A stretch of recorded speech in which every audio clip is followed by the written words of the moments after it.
Día 15. Historia de un alma. Estaremos compartiendo el capítulo 6, los últimos 2 temas, del cual consiste en Nápoles, Asís, regreso a Francia. 3 meses de espera. Nápoles, Asís, regreso a Francia. Al día siguiente de la memorable jornada, tuvimos que salir de madrugada para Nápoles y Pompeya. El Vesubio, en nuestro honor, no dejó de meter ruido en todo el día, dejando escapar entre sus cañonazos una espesa columna de humo. Las huellas que ha dejado en las ruinas de Pompeya son horribles y muestran el poder de Dios, que mira a la tierra y la hace temblar. Tocan los montes y humean. Me hubiera gustado pasearme sola por entre las ruinas y meditar en la fragilidad de las realidades humanas. Pero la cantidad de viajeros quitaba a la ciudad destruida buena parte de su melancólico encanto.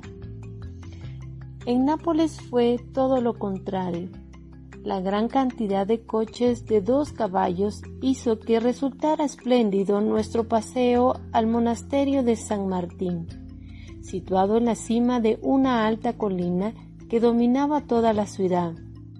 Lamentablemente, los caballos que nos conducían se desbocaban a cada paso y más de una vez creí llegaba mi última hora.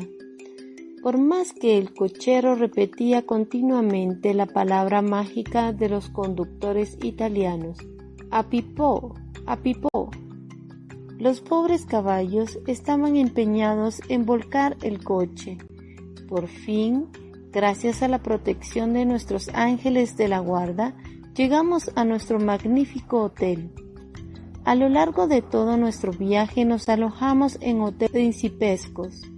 Nunca antes me había visto rodeada de tanto lujo, y aquí sí que cabe decir que la riqueza no hace la felicidad, pues yo me habría sentido mucho más feliz bajo un techo de paja con la esperanza del Carmelo, que entre artesonados de oro, escaleras de mármol blanco y tapices de seda con amargura en el corazón.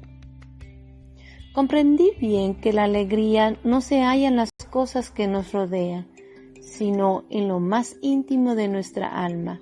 Se la puede poseer lo mismo en una prisión que en un palacio. La prueba está en que yo soy más feliz en el Carmelo, aún en medio de mis sufrimientos interiores y exteriores, que entonces en el mundo, rodeada de las comodidades de la vida, y sobre todo de la ternura del hogar paterno. Llevaba el alma sumida en la tristeza. Sin embargo, exteriormente era la misma, pues creía que nadie conocía la petición que había hecho al Santo Padre. Pronto me convencí de lo contrario. Habiéndome quedado sola con Celina en el vagón, los demás peregrinos habían bajado a la cantina de la estación, aprovechando unos pocos minutos de parada. Vi que el señor Lewox, vicario general de Constances, abría la puerta y mirándome me decía sonriendo: ¿Cómo está nuestra pequeña Carmelita? Entonces comprendí que toda la peregrinación conocía mi secreto. Gracias a Dios, nadie me habló sobre ello, pero por la simpatía con que me miraban, me di cuenta de que mi petición no les había producido mala impresión, sino todo lo contrario. En la pequeña ciudad de Asís tuve ocasión de subir al coche del señor Rubinore, un honor que no le fue concedido a ninguna dama durante todo el viaje. Te cuento cómo conseguí ese privilegio. Después de visitar los lugares impregnados por el aroma de las virtudes de San Francisco y Santa Clara, terminamos en el monasterio de Santa Inés, hermana de Santa Clara. Yo había estado contemplando a mis anchas la cabeza de la santa y cuando me retiraba una de las últimas me di cuenta de que había perdido el cinturón. Lo busqué en medio de la muchedumbre. Un sacerdote se compadeció de mí y me ayudó, pero después de habérmelo encontrado, le vi alejarse y yo me quedé sola buscando, pues aunque tenía el cinturón, no me lo podía poner, pues faltaba la hebilla. Por fin la vi brillar en un rincón. Cogerla y ajustarla al cinturón no me llevó mucho tiempo, pero todo el trabajo anterior sí que me lo había llevado. Así que me quedé de una pieza al ver que estaba sola al salir de la iglesia. Todos los coches, y eran muchos, habían desaparecido, excepto el del señor Ribinori. ¿Qué decisión tomar? ¿Echarme a correr detrás de los coches que ya no se veían, exponiéndome a perder el tren, con la consiguiente preocupación de mi querido papá? ¿O bien pedir un sitio en la casa del señor Ribinori? Me decidí por esta última solución, con la mayor amabilidad y lo menos apurada que pude.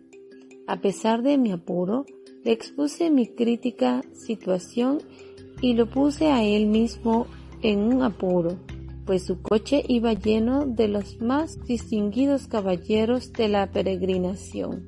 Imposible encontrar una plaza libre, pero un caballero muy galante se apresuró a bajar. Me hizo ocupar su asiento y se puso él modestamente al lado del cochero. Parecía una ardilla atrapada en un cepo y estaba muy lejos de encontrarme a gusto, rodeada de todos aquellos personajes ilustres y sobre todo del más terrible de todos ellos, frente al cual iba sentada. Sin embargo, estuvo muy amable conmigo, interrumpiendo de vez en cuando su conversación con los caballeros para hablarme del Carmelo. Antes de llegar a la estación, todos aquellos grandes personajes sacaron sus grandes monederos para dar una propina al cochero, que ya estaba pagado. Yo hice lo mismo y saqué mi diminuto monedero, pero el señor Ribinori no me permitió sacar mis preciosas moneditas y prefirió dar él una grande de las suyas por los dos. En otra ocasión volví a encontrarme a su lado en el ómnibus. Estuvo más amable todavía y me prometió hacer todo lo que pudiera para que entrase en el Carmelo. Aunque estos breves encuentros pusieron un poco de bálsamo en mis llagas, no pudieron evitar que el regreso fuese mucho menos placentero que la ida, pues ya no tenía la esperanza del Santo Padre. No encontraba ayuda alguna en la tierra, que me parecía un desierto agostado y sin agua. Solo en Dios tenía puesta toda mi esperanza. Acababa de conocer por experiencia que vale más recurrir a Él que a sus santos. La tristeza de mi alma no fue obstáculo para que pusiese un gran interés en los santos lugares que visitábamos. En Florencia tuve la dicha de contemplar a Santa María Magdalena de Pacis, colocada en medio del coro de las carmelitas que nos abrieron la reja.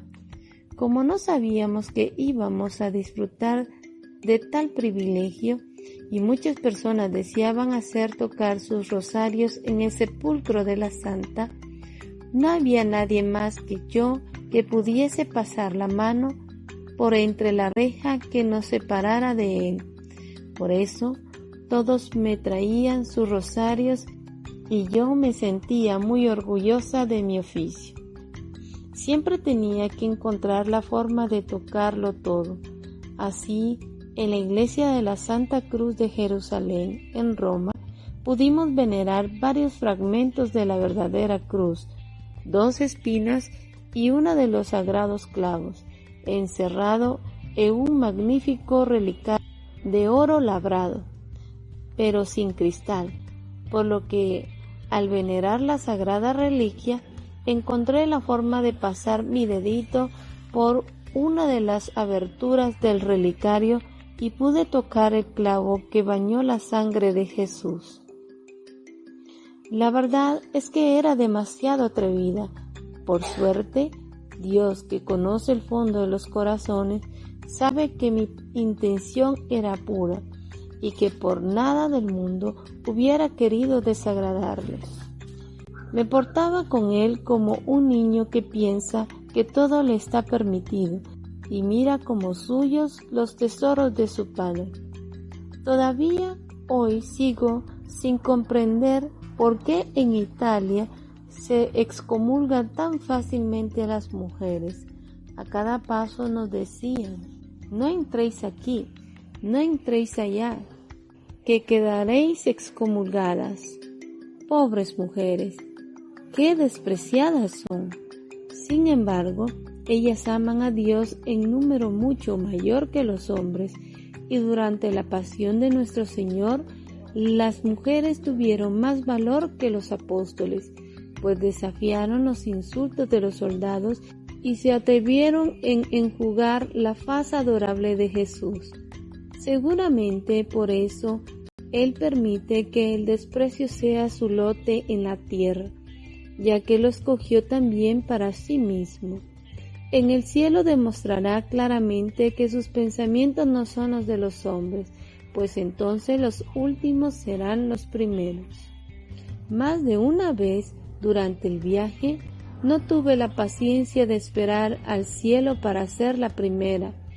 Un día en que visitábamos un convento de padres carmelitas, no me conformé con seguir a los peregrinos por las galerías exteriores y me metí por los claustros interiores. De pronto vi a un anciano carmelita que desde lejos me hacía señas de que me alejase, pero yo, en vez de marcharme, me acerqué a él y enseñándole los cuadros del claustro, le di a entender por señas que eran bonitos. Él se dio cuenta por mis cabellos que caían sobre la espalda y por mi aspecto juvenil que era una niña. Me sonrió con bondad y se alejó, al ver que no tenía delante de él a una enemiga. Si hubiese podido hablarle en italiano, le habría dicho que era una futura carmelita, pero por culpa de los constructores de la Torre de Babel no pude hacerlo. Después de visitar también Pisa y Génova, volvimos a Francia. En el trayecto, el panorama era magnífico. A veces bordeábamos el mar y la vía del tren pasaba tan cerca de él que me parecía que las olas iban a llegar hasta nosotros. Aquel espectáculo fue debido a una tempestad y era de noche, lo que hacía que la escena fuese aún más impresionante. Otras veces atravesábamos llanuras cubiertas de naranjos con su fruta ya madura, o de verdes olivos de escaso follaje, o de esbeltas palmeras. A la caída de la tarde veíamos los numerosos puertecitos de mar iluminarse con multitud de luces, mientras en el cielo empezaban a brillar las primeras estrellas. Y a la vista de todas aquellas cosas que yo miraba por primera y por última vez en mi vida, mi alma se llenaba de poesía, pero las veía desvanecerse sin la menor pena. Mi corazón aspiraba a otras maravillas. Había contemplado ya bastante las bellezas de la tierra, y sólo las del cielo eran ya el objeto de sus deseos. Y para ofrecérselas a las almas, quería convertirme en prisionera. 3 meses de espera. Mas antes de ver abrirse ante mí las puertas de la bendita prisión por la que suspiraba, tenía aún que luchar y que sufrir. Lo presentía a volver a Francia. Sin embargo, mi confianza era tan grande que no perdí la esperanza de que me permitieran entrar en el Carmelo el 25 de diciembre. Apenas llegamos a Lisieux, nuestra primera visita fue para el Carmelo. ¡Qué encuentro aquel! Teníamos tantas cosas que decirnos después de un mes de separación, mes que me pareció larguísimo y en el que aprendí más que en muchos años. Qué dulce fue para mí, madre querida, volverte a ver y abrirte mi pobre alma herida. A ti que sabías comprenderme tan bien, a ti a quien bastaba una palabra o una mirada para adivinarlo todo. Me abandoné con entera confianza. Había hecho todo lo que dependía de mí, todo, hasta hablarle al Santo Padre, por lo que ya no sabía qué más tenía que hacer. Tú me dijiste que escribiese a Monseñor, recordándole su promesa. Lo hice enseguida, lo mejor que supe, pero en unos términos que a nuestro tío le parecieron demasiado ingenuos. Él rehizo la carta. Cuando yo iba a echarle al correo, recibí una tuya, diciéndome que no escribiese, que esperase unos días más. Obedecí enseguida, pues estaba segura de que esa era la mejor forma de no equivocarme. Por fin, 10 días antes de Navidad, salió mi carta, plenamente convencida de que la respuesta no se haría esperar.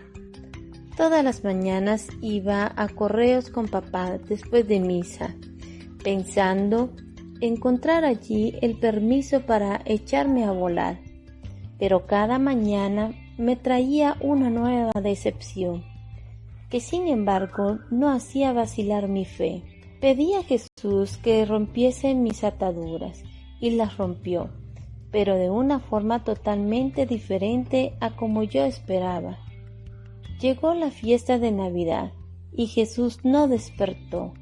Dejó en el suelo a su pelotita, sin echarle siquiera una mirada. Al ir a la misa de gallo, llevaba roto el corazón. Tenía tantas esperanzas de asistir a ella tras las rejas del Carmelo. Esta prueba fue muy dura para mi fe.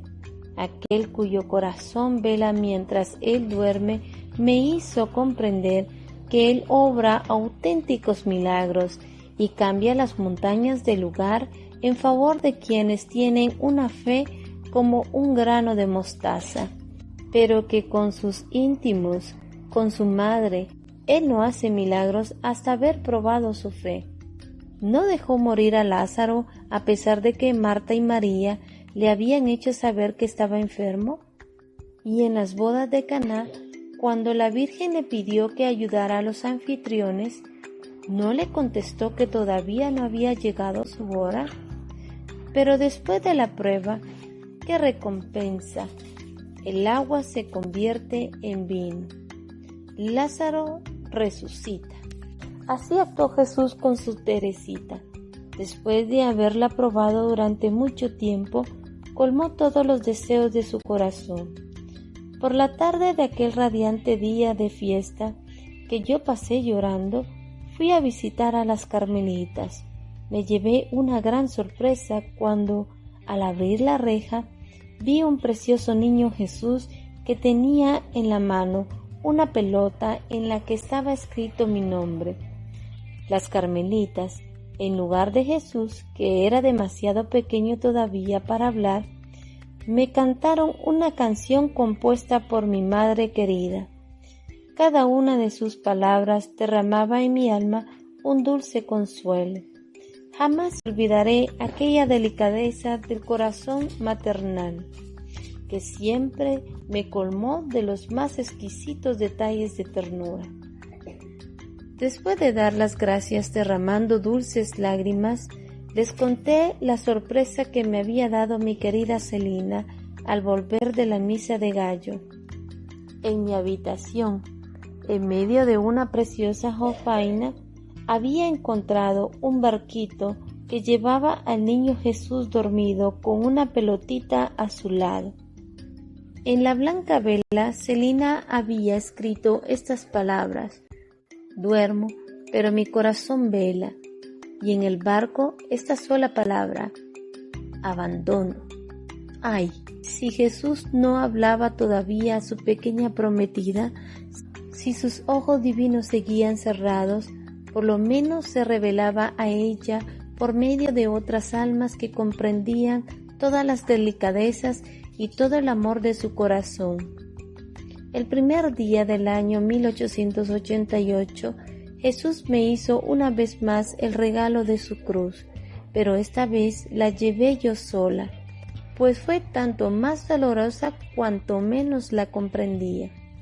Una carta de Paulina me comunicaba que la respuesta de Monseñor había llegado el 28, fiesta de los Santos Inocentes, pero que no me lo habían hecho saber porque se había decidido que mi entrada no tuviera lugar hasta después de la Cuaresma.